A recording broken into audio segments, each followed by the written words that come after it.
पाकिस्तान में गुर्दे के मर्ज का डायग्नोसिस एक बड़ी ही डिप्रेसिंग और परेशान कुन न्यूज़ की तरह लिया जाता है। उसकी वजह शायद ये है कि गुर्दे के मर्ज का पता चलते ही मरीज अज्यूम कर लेता है कि इसके बाद नेक्स्ट स्टेज है डायलिसिस और फिर उसके बाद आप खुद समझ सकते हैं। आज की वीडियो में मैं आपको बताऊंगा कि कैसे आप अपने आप को अपने गुर्दे की हेल्थ के बारे में एम्पावर कर सकते हैं और इस किडनी हेल्थ एम्पावरमेंट के ज़रिए अपनी परेशान कुन, डिप्रेस्ड और बड़ी नेगेटिव ज़िंदगी को एक बड़ी मीनिंगफुल ज़िंदगी में चेंज कर सकते हैं। यही वजह है कि हमारी आज की एपिसोड का फोकस गुर्दे के मर्ज़ पे नहीं होना, बल्कि गुर्दे की हेल्थ पे होना है और इसी मुनासबत से मैंने इसका नाम रखा है किडनी हेल्थ एम्पावरमेंट। अस्सलाम वालेकुम, डॉक्टर वैसिका from expert concert clinic of Lahore और अगेन एक ट्रैवल स्टूडियो में। और इस ट्रैवल की वजह से ही मैं पिछला पूरा हफ्ता कोई एपिसोड अपलोड नहीं कर सका। एनीवेज, चलते हैं किडनी हेल्थ एम्पावरमेंट की तरफ। जब पाकिस्तान में या पॉसिबली इंडिया रीजन में भी गुर्दे के मर्ज़ का डायग्नोसिस बनता है तो हमारा दिमाग नेगेटिव थॉट से फिल हो जाता है, जिसमें से बहुत सारी इन्फॉर्मेशन गलत होती है और थोड़ी सी इन्फॉर्मेशन सही होती है, लेकिन हम उस गलत इन्फॉर्मेशन के ज़्यादा प्रोपोर्शन की वजह से अपने गुर्दे के मर्ज़ को गलत सिमत में ले जाते हैं, जिससे ज़्यादा डिप्रेशन, मायूसी और नेगेटिविटी होने लगती है। लेकिन असल में हकीकत ये नहीं है। गुर्दे के मर्ज़ की असल हकीकत कुछ डिफरेंट है और आप अपने गुर्दे की हेल्थ की एम्पावरमेंट सिर्फ़ उस हकीकत को जान के कर सकते हैं। एम्पावरमेंट बेसिकली चीज़ क्या होती है? एम्पावरमेंट बेसिकली ये कॉन्सेप्ट होता है कि जब ज़िंदगी आपको कोई चैलेंज लेके आती है, तो आपने उस चैलेंज को लेके परेशान नहीं हो जाना होता, गिव अप नहीं कर देना होता, बैठ नहीं जाना होता, बल्कि उस चैलेंज को हेड ऑन फेस करके अपनी स्ट्रेटजी यूज़ करके उस चैलेंज को अपॉर्चुनिटी में बदलना होता है और यही हम आज की वीडियो में करने की कोशिश करेंगे। एम्पावरमेंट के लिए आपको चाहिए क्या होता है? एम्पावरमेंट के लिए पहली चीज़ होती है आपकी विल, आपकी डिटर्मिनेशन कि मैंने इस चैलेंज को फेस करना है और दूसरी वो इन्फॉर्मेशन या नॉलेज जिस इन्फॉर्मेशन ने आपको इस चैलेंज को फेस करने में हेल्प करनी है। अगर आपकी विल पावर आपका फ्यूल है, तो ये इन्फॉर्मेशन, ये नॉलेज आपका जीपीएस है, आपकी रोशनी की किरण है जिसने आपको रास्ता दिखाना है और आपने अपनी विल पावर को यूज़ करके इस जीपीएस के ज़रिए सही डायरेक्शन में जाना है। और यही हमने गुर्दे की हेल्थ के बारे में आज की वीडियो में करना है। किडनी हेल्थ एम्पावरमेंट का मतलब ये है कि आपने ये तो एक्सेप्ट कर लिया कि मैंने इस चैलेंज से घबराना नहीं है, परेशान नहीं होना, मायूस नहीं होना। अब मुझे वो इन्फॉर्मेशन चाहिए जिससे मैं अपने आप को एम्पावर करूँगा और इस चैलेंज को फेस करूँगा। इस सारी इन्फॉर्मेशन में आपकी आती है किडनी डिजीज़ स्क्रीनिंग से स्टार्ट करके किडनी डिजीज़ स्टेजेस तक, किडनी डिजीज़ के बेसिक टेस्ट, किडनी डिजीज़ के बेसिक मार्कर्स, हेल्दी लाइफ़स्टाइल की इन्फॉर्मेशन और उसके बाद आपके क्या गोल्स और टारगेट होने चाहिए और फाइनली रीनल रिप्लेसमेंट थेरेपी, यानी कि जब आपका गुर्दा मुकम्मल फ़ेल हो जाए, तो आपके पास क्या-क्या ऑप्शन हैं, इन सारी चीज़ों के बारे में जानना, उसको अच्छी तरह समझना और फिर उनको यूज़ करके अपने गुर्दे की हेल्थ को बेहतर बनाना। हम इन सारे कॉन्सेप्ट्स पर पहले वीडियोस कर चुके हैं और आप मेरे ख़्याल से इन सारे कॉन्सेप्ट्स के बारे में बड़ी अच्छी तरह आगाही रखते हैं। आज की वीडियो में हमने इनको देखना है कि कैसे इस सारी इन्फॉर्मेशन को, इस सारे नॉलेज को किडनी हेल्थ एम्पावरमेंट के लिए यूज़ किया जा सकता है। सबसे पहले हम चलते हैं किडनी डिज़ीज़ स्क्रीनिंग की तरफ। मुझे अंदाज़ा है कि आप में से ज़्यादातर लोग जो ये वीडियो देख रहे हैं, वो पहले ही गुर्दे के मर्ज़ में मुब्तला होंगे और बड़ी ही कम तादाद होगी जो इसलिए ये वीडियो देख रहे हैं कि वो अपने गुर्दे के करीबी मरीज़ के बारे में कोई इन्फॉर्मेशन ले सकें। लेकिन अगर इसी इन्फॉर्मेशन को, यानी कि किडनी डिज़ीज़ स्क्रीनिंग की इन्फॉर्मेशन को हम यूज़ करना शुरू कर दें, स्पेशली उन लोगों में जो गुर्दे के मर्ज़ के होने के रिस्क पर हैं, तो ये बड़ा ही पावरफुल टूल बन सकता है। अब किडनी डिजीज़ स्क्रीनिंग होती क्या है? इसमें सिंपली आती है सीरम क्रिएटिनिन और यूरिन एनालिसिस। अगर आपकी सीरम क्रिएटिनिन ज़्यादा हो या यूरिन एनालिसिस में प्रोटीन या रेड सेल्स हों, तो इसका मतलब है कि आपके गुर्दे में कोई खराबी हो सकती है। और इस नॉलेज के साथ आप अपने डॉक्टर से जाके फर्दर वर्कअप रिक्वेस्ट कर सकते हैं।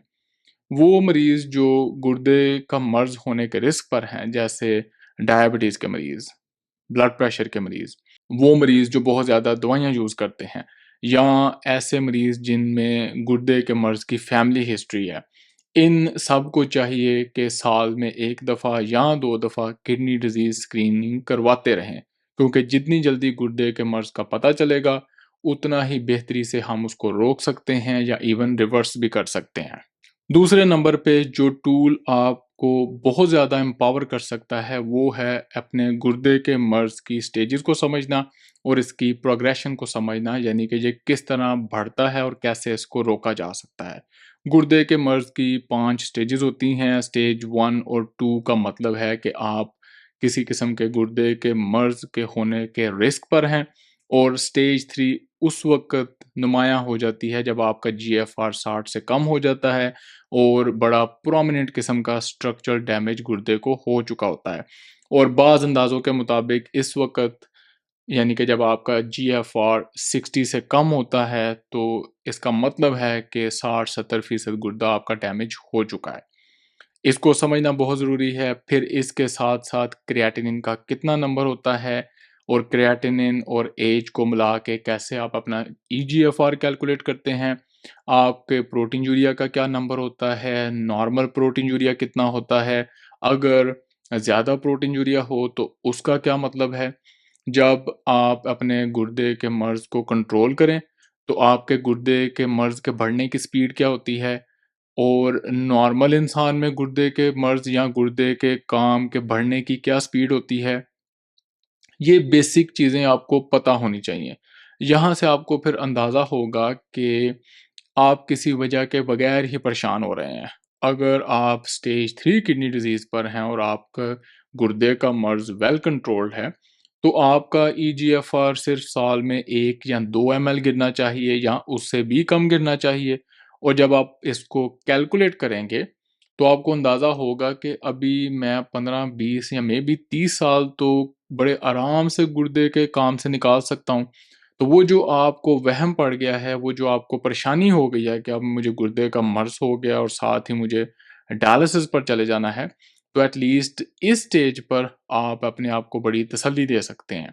हाँ, अगर आप डायग्नोसिस स्टेज 5 पर हुए हैं, तो वो एक बिल्कुल दूसरी कहानी है। बहरहाल, इस बेसिक इन्फॉर्मेशन के साथ आप अपने आप को गुर्दे की हेल्थ के बारे में एम्पावर कर सकते हैं, और बजाय रूमर्स के पीछे परेशान होने के अपनी ज़िंदगी को एक मीनिंगफुल ज़िंदगी बना सकते हैं। फिर आ जाती हैं गुर्दे के मर्ज़ से रिलेटेड दवाइयाँ। यानी कि अगर आप गुर्दे के मरीज़ हैं, तो आपको किस स्टेज पर किन दवाइयों पर होना चाहिए। आपको पता होना चाहिए कि जो किडनी प्रोटेक्टिव मेडिसिन्स हैं, जैसे कि एंजियोटेंसिन रिसेप्टर ब्लॉकर्स जिसमें लोसार्टन, वेलसार्टन, कैंडिसार्टन वगैरह आते हैं, या एंजियोटेंसिन कन्वर्टिंग एंजाइम इनहिबिटर्स जिसमें कि ज़सिनोप्रिल वगैरह आती हैं, रेमिप्रिल वगैरह आती हैं। इन अद्वियात का पता होना चाहिए। इसके साथ-साथ आपको पता है कि जो हमारे SGLT2 इनहिबिटर्स हैं, जैसे कि डेपाग्लिफ्लोज़िन या एम्पाग्लिफ्लोज़िन, ये भी किडनी प्रोटेक्टिव ड्रग्स हैं। जीएफआर के कम होने की रफ्तार को ये रोक के रखती हैं, और प्रोटीन यूरिया जो है उसमें काफ़ी हद तक कमी करती हैं। फिर अब एक नई दवाइयों की क्लास आ रही है जो है मिनरलोकॉर्टिकॉइड रिसेप्टर एंटागोनिस्ट, जिनमें कि फिनरिनोन है। इसका भी आपको पता होना चाहिए। फिर अगर आपको ग्लोमेरुलर डिजीज़ है, IgA nephropathy, FSGS, membranous nephropathy, lupus nephritis, तो इन बीमारियों के बारे में भी आपको बेसिक नॉलेज कम से कम वीडियोस देख के होना चाहिए कि कौन सी दवाइयाँ ज़्यादा फ़ायदेमंद हैं और कौन सी दवाइयाँ बिल्कुल फ़ायदेमंद नहीं हैं। इसी तरह आप पीछे चलते जाएँ, तो आपको जब अपने गुर्दे के मर्ज़ का डायग्नोसिस पता होगा, तो आपने उन अमराज़ की दवाइयों का भी ख़्याल रखना है। यानी कि गुर्दे के मरीज़ में ब्लड प्रेशर की कौन-सी दवाइयाँ बेहतर हैं और यही खराब दवाइयाँ या गलत और मिसफिट दवाइयाँ होती हैं जिसकी वजह से हमारे पास जब भी गुर्दे के मरीज़ आते हैं वो यही कहते हैं जी ब्लड प्रेशर कंट्रोल नहीं हो रहा। और जो ही आप उनको सही दवाई पर फिट करते हैं, उनका लाइफ़स्टाइल बेहतर करते हैं, तो ब्लड प्रेशर नीचे की तरफ जाना शुरू हो जाता है, बल्कि जो गुर्दे के प्रोटेक्शन वाली दवाइयाँ हैं उनको भी मेंटेन करना मुश्किल हो जाता है। फिर गुर्दे के मरीज़ में जब डायबिटीज़ की मैनेजमेंट होती है तो उसमें भी आपको पता होना चाहिए कि इंसुलिन किस तरह एडजस्ट करनी है और कौन-सी दवाइयाँ हैं जो ज़्यादा फ़ायदेमंद साबित हुई हैं गुर्दे के मरीज़ों में डायबिटीज़ मैनेज करने के लिए कंपेयर टू वो डायबिटीज़ के मरीज़ जिनको गुर्दे का मर्ज़ नहीं होता।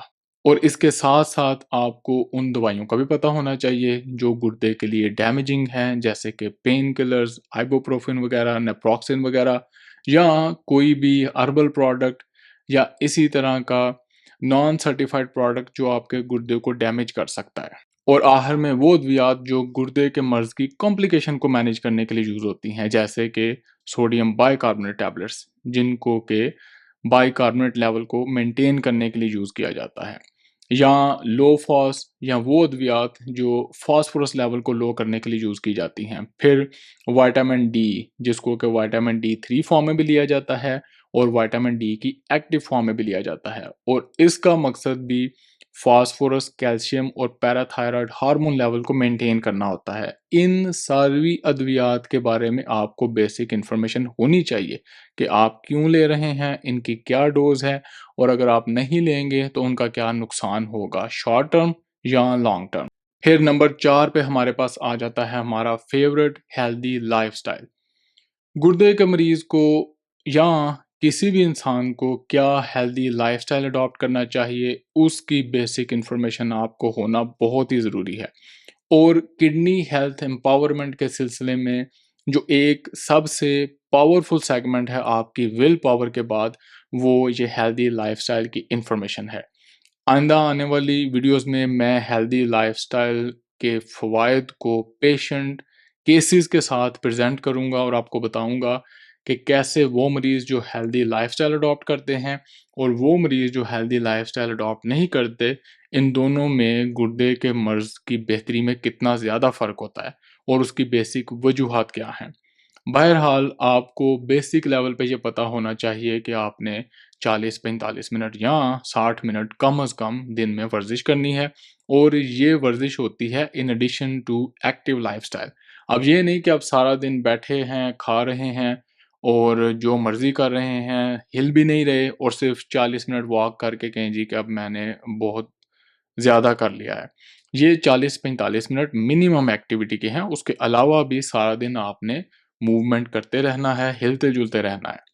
फिर आपकी नींद आ जाती है 6 से 9 घंटे या 7 घंटे की नींद पूरी करना, स्ट्रेस मैनेजमेंट करना, इमोशनल और मेंटल हेल्थ का ख़्याल रखना बहुत ही ज़रूरी है। फिर आ जाते हैं खुराक पे, कि आपकी खुराक की बेसिक चीज़ें क्या होती हैं।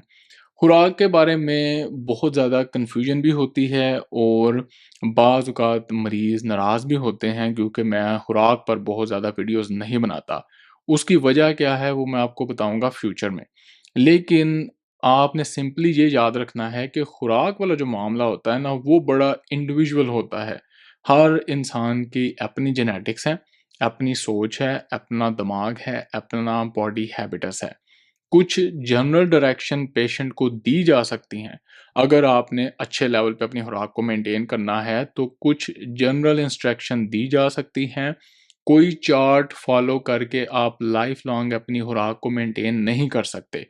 मेरा बनाया हुआ कोई भी चार्ट आपको लाइफ़ लॉन्ग प्रोटेक्शन नहीं देगा।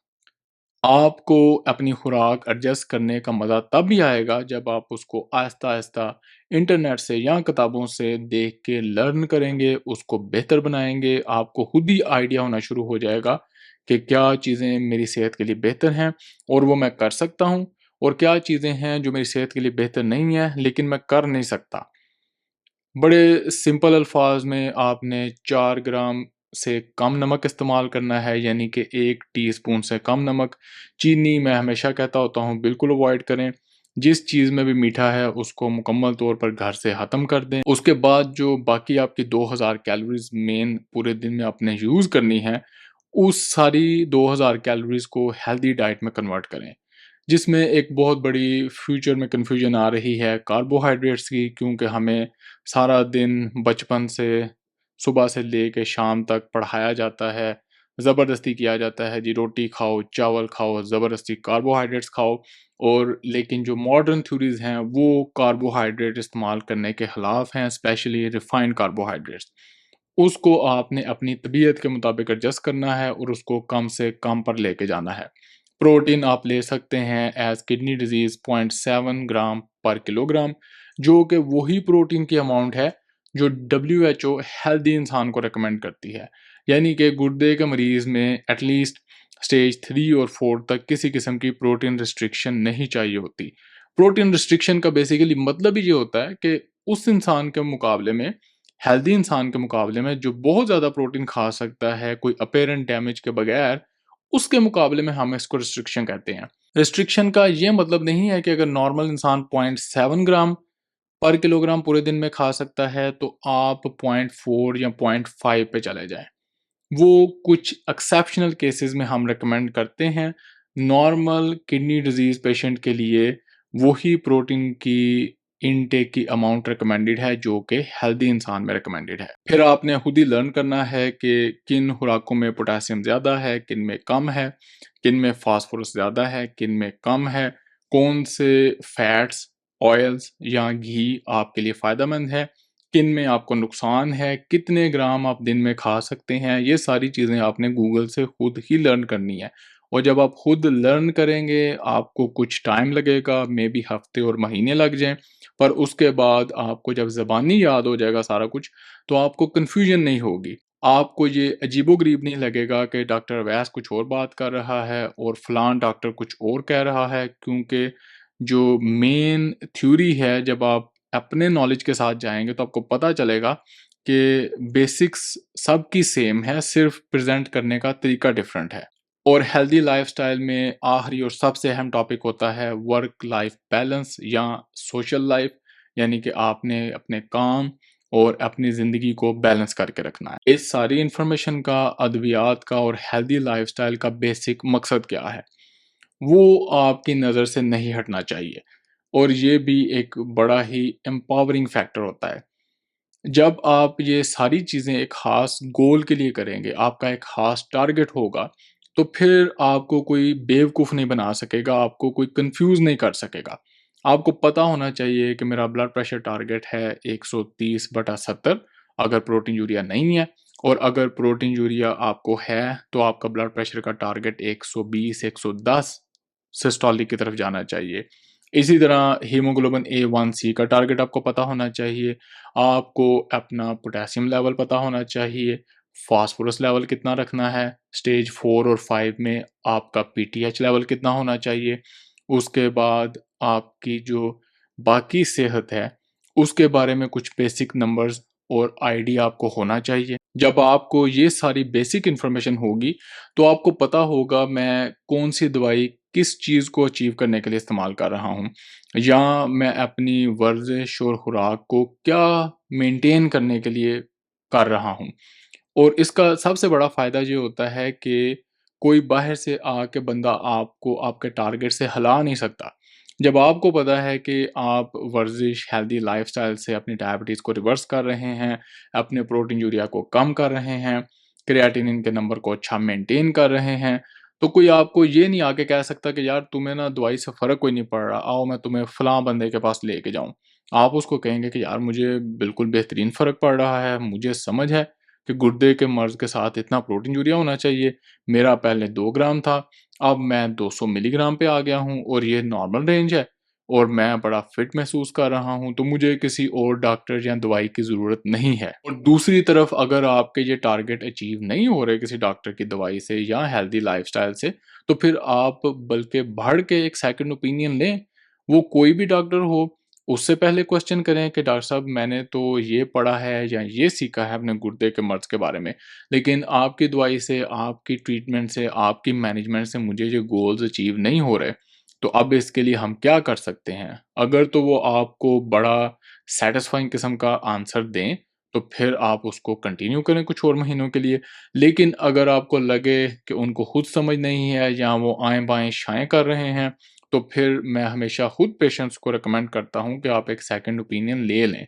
क्योंकि जब आपका ट्रस्ट का इश्यू हो, जैसे कि हमारे हेल्थ केयर पे है, तो इस सिचुएशन में मरीज़ की तसल्ली के लिए एक सेकंड ओपिनियन लेना बहुत ही ज़रूरी बन जाता है। फिर आखिर में हम चलते हैं रीनल रिप्लेसमेंट थेरेपी की तरफ, यानी कि अगर आप डायग्नोसिस ही पहली दफ़ा स्टेज 5 किडनी डिज़ीज़ पर हुए हैं, या अगर आप लकी हैं और आपको स्टेज 3 पर किडनी डिज़ीज़ डायग्नोज़ हुई है, अब आपको बड़ा अजीब लगेगा कि मैं किडनी डिज़ीज़ के डायग्नोसिस होने को लकी कह रहा हूँ।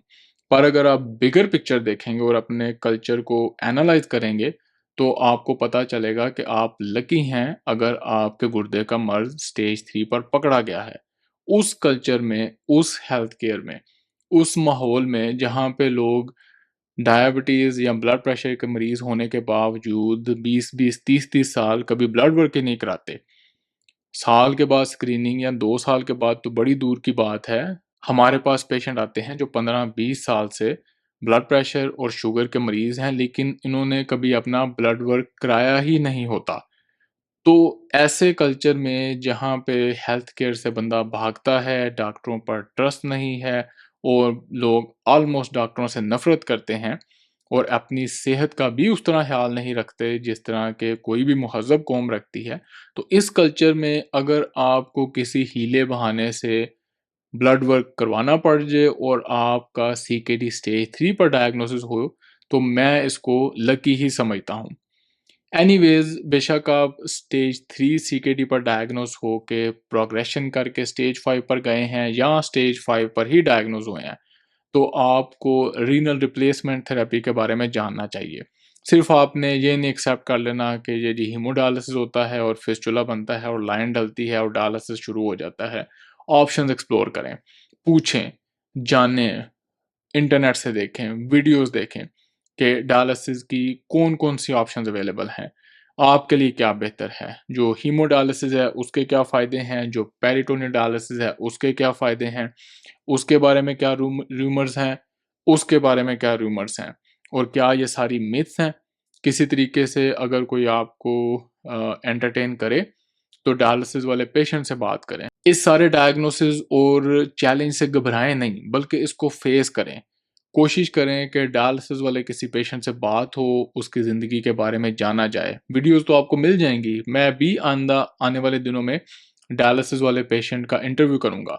लेकिन जब आप पर्सनली उसको जाके देखेंगे, मिलेंगे, उससे पूछेंगे, किसी भी डायलिसिस सेंटर में जाएँ और वहाँ पे ऑब्ज़र्वेशन करें, उनकी परमिशन लेके वहाँ पे राउंड करें, देखें कि आपको क्या बेहतर लगता है। पेरिटोनियल डायलिसिस की ऑप्शन अगर आपके शहर में, आपके मुल्क में अवेलेबल है, तो उसके बारे में भी जानने की कोशिश करें। और फिर लास्टली ट्रांसप्लांट तो सबसे अहम है ही, और अगर आपके पास कोई भी पॉसिबिलिटी बनती है कि आप ट्रांसप्लांट करवा सकते हैं, तो बिल्कुल आप ट्रांसप्लांट की तरफ जाएँ। अब हम किडनी हेल्थ एम्पावरमेंट के इस एपिसोड को ख़त्म करने की कोशिश करते हैं, और मैं सिर्फ़ आपको ये कहना चाहूँगा कि ज़िंदगी हमेशा मुश्किलात और चैलेंजेस से भरी होती है। बाज़ औक़ात हमें लगता है कि ये सारे चैलेंजेस सिर्फ़ हमारे लिए ही हैं, लेकिन अगर आप अच्छी तरह अपनी आँखें खोल के, दिल और दिमाग खोल के देखेंगे, तो आपको पता चलेगा कि हर एक के अपने चैलेंजेस हैं। इन चैलेंजेस से आपने परेशान नहीं होना होता, घबराना नहीं होता, बल्कि इनको फ़ेस करना होता है। और जब आप एक पॉज़िटिव माइंडसेट के साथ, नॉलेज और इन्फॉर्मेशन के साथ इन चैलेंजेस को फ़ेस करने जाएँगे, तो आप अपने आप को बड़ा एम्पावर्ड फ़ील करेंगे। जब आप एम्पावर्ड फ़ील करेंगे, तो आप ज़िंदगी से और दूसरे लोगों से अच्छा नेगोशिएट कर सकते हैं। आप सिर्फ़ वो एक्सेप्ट नहीं कर लेंगे, उन सारी चीज़ों को मान नहीं लेंगे जो आपको प्रेज़ेंट की जाएँगी। आप उसके बारे में फ़ाइट करेंगे, आप उसके बारे में बैक एंड फ़ोर्थ डिस्कशन करेंगे। आप पूछेंगे जी ये ट्रीटमेंट क्यों बेहतर है, ये वाली ट्रीटमेंट क्यों बेहतर नहीं है, और गुर्दे का मर्ज़ वैसे तो इतनी स्पीड से बढ़ता है, मेरा इतनी स्पीड से क्यों बढ़ रहा है, और स्टेज 3 में क्या होता है, स्टेज 5 में क्या होता है। इस सारी इन्फॉर्मेशन के साथ आप आपके गुर्दे की हेल्थ में बहुत ज़्यादा इज़ाफ़ा होगा। मैं हमेशा इस हक़ में हूँ कि जितना किसी भी मरीज़ को अपने मर्ज़ के बारे में ज़्यादा पता होगा, ज़्यादा अंडरस्टैंडिंग होगी, वो उतना ही उस मर्ज़ को बेहतर हैंडल कर सकता है। आपने अपनी ओपिनियन देनी है, अपना एक्सपीरियंस शेयर करना है और मुझे बताना है कि क्या आप अपने गुर्दे के मर्ज़ के बारे में एम्पावर्ड फ़ील करते हैं या नहीं? और अगर आप एम्पावर्ड फ़ील करते हैं तो उसकी क्या वजह है? और अगर आप अपने आप को गुर्दे के मर्ज़ के बारे में या गुर्दे की हेल्थ के बारे में एम्पावर्ड फ़ील नहीं करते तो उसकी क्या वजह है? मुलाकात होगी अगली वीडियो में। अल्लाह हाफ़िज़।